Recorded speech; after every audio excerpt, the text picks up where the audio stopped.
Blackmail कर रही है ऐसे कि मेरे हस्बैंड ने सुसाइड कर लिया है। स्क्रीनशॉट मैंने दे दिया है कहाँ, क्राइम ब्रांच में।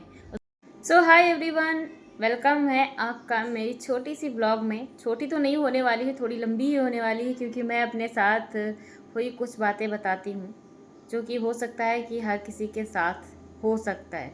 क्योंकि मेरे साथ ना कई बार होने की कोशिश हुई है, बट मैं एक बार फंसी थी, दोबारा नहीं फंसी हूँ। तो इस बार भी मेरे साथ क्या हुआ है, फ्रॉड होते होते बचा है।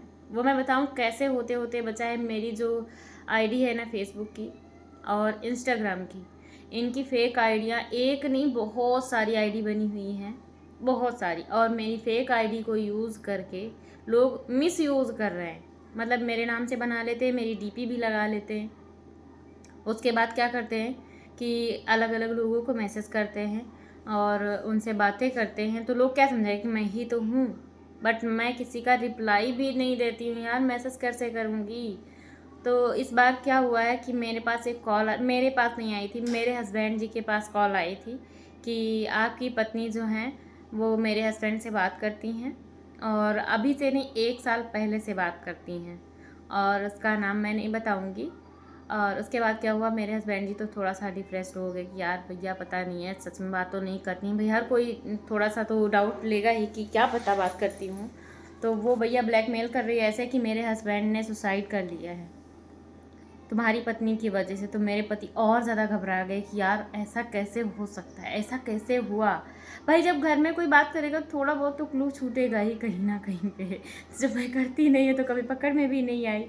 तो भैया ये चले आए, तुरंत फील्ड में थे, तुरंत घर पे आए, मुझसे पूछा मैं सच सच बताना मुझे कि तुम किसी से बात करती हो। मैंने बोला नहीं, मैं किसी से बात करती हूँ, ऐसा कैसे, क्यों पूछ रहे हो।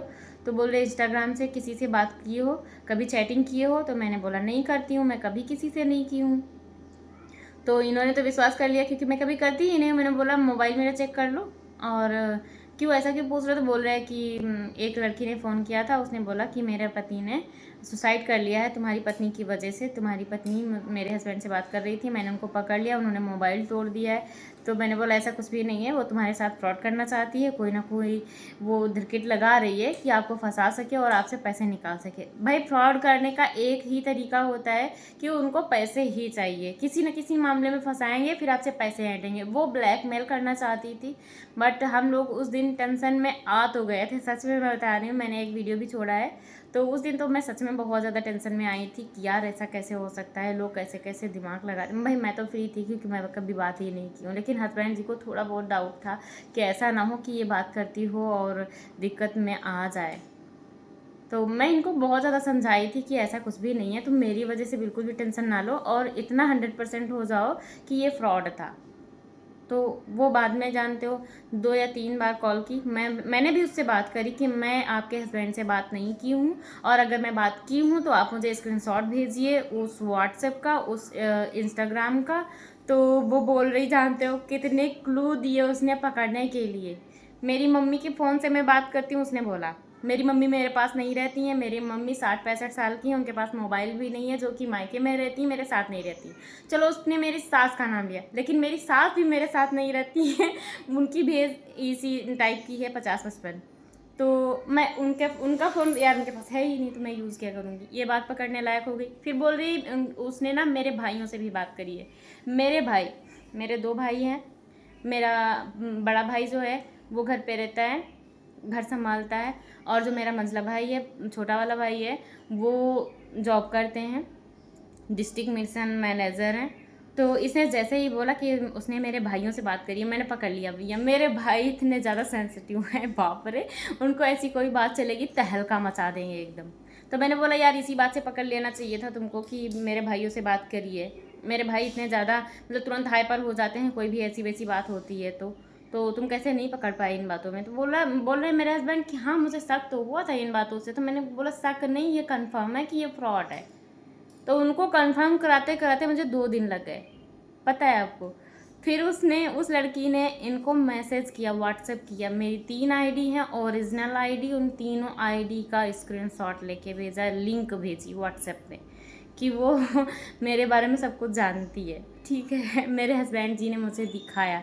तो मैंने बोला कुछ नहीं है, इसकी जितनी भी आईडी हैं, जो आईडी है इसका स्क्रीनशॉट ले लीजिए, और जितनी फेक आईडी मेरे नाम से बनी सभी का स्क्रीनशॉट मैंने दे दिया है। कहाँ? क्राइम ब्रांच में। उसका नंबर भी दे दिया, और उसका नंबर पता है कहाँ का था? उसका नंबर था पाकिस्तान का।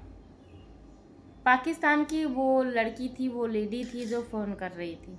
हम लोगों को डाउट नहीं था कि पाकिस्तान का भी नंबर हो सकता है, 92 करके कुछ था, बट हम यार ऐसी सिचुएशन में कभी फंसे नहीं, तो मुझे पता भी नहीं था कि ये बाहर का नंबर है।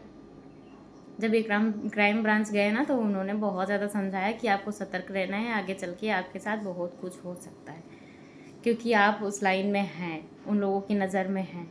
लेकिन मुझे ये समझ नहीं आता मेरे हस्बैंड का नंबर उसके पास गया कैसे। वो कन्फर्मली बोल रही सुरभि मौर्य हैं, और एक तो सबसे पहली बात तो हो गई, मेरे हस्बैंड का जो नंबर है वो मुझे लगता है कहीं ना कहीं पर सेव कर रखा होगा, मेरा नाम सुरभि मौर्य। जब आप कॉल करो ना तो वहाँ पे लिख के आ रहा था सुरभि मौर्य। उसने बोला कि आपकी पत्नी है, इन्होंने कह दिया हाँ, और बस यहीं से बात गड़बड़ हो गई क्योंकि उसको ना तुक्का में सारी बातें कंफर्म होती चली गई, और उसने सोचा भैया मुर्गा पकड़ में आ गया तो ये बहुत ज़्यादा दिक्कत है। तो आप लोगों को भैया सतर्क हो जाना है, कभी भी किसी भी तरीके से हो सकता है फ्रॉड। मैं एक बार फंसी थी, मेरे 50,000 रुपये गंवाए थे, और 2 महीने डिप्रेस्ड रही थी, बहुत ज़्यादा रोई थी, खाना पीना सब छूट गया था कि मेरे साथ ऐसा कैसे हो गया। मेरे भाई ने मुझे बचाया था उस टाइम, वरना 1 लाख रुपया जाने वाला था। उसने इतना ब्लैकमेल कर रखा था। ये जो होते हैं ना ब्लैकमेलर, इतना भयंकर दिमाग में घुस जाते हैं कि आपको किसी तरफ का छोड़ेंगे नहीं, आपको पैसा देना ही पड़ेगा। तो आपको अगर कभी ऐसी कोई सिचुएशन मिलती है ना, सबसे पहले आप ना किसी से सलाह ले लीजिए या क्राइम ब्रांच से संपर्क कर लीजिए, बहुत अच्छा रहेगा। वरना भैया आप तो चप्परे हो जाएंगे सच्ची बता रहे भैया, ये क्राइम वाले ना एकदम बहुत ज़्यादा टेंशन दे देते हैं, एकदम मन करता है ना सुसाइड कर लो। मेरे लखीमपुर में 1.5 करोड़ का घपला हुआ है। लखीमपुर में ही 4-5 लोग पकड़े गए हैं जो ऐसा काम करते हैं। अभी बताओ, ये हर जगह फैले हुए हैं, और सिर्फ कॉल करके ही आदमी को फंसाते हैं। तो थोड़ा सतर्क हो जाइए। मैंने बोला था कि मैं अपनी बात शेयर करूंगी, मैंने आज आपसे ये बात शेयर करी है। जितने लोग समर्थन करते हैं मेरी इस बात का, तो प्लीज़ रिप्लाई ज़रूर करना, ठीक है? तो हम मिलते हैं अगली ब्लॉग में। आज के लिए टाटा बाय बाय।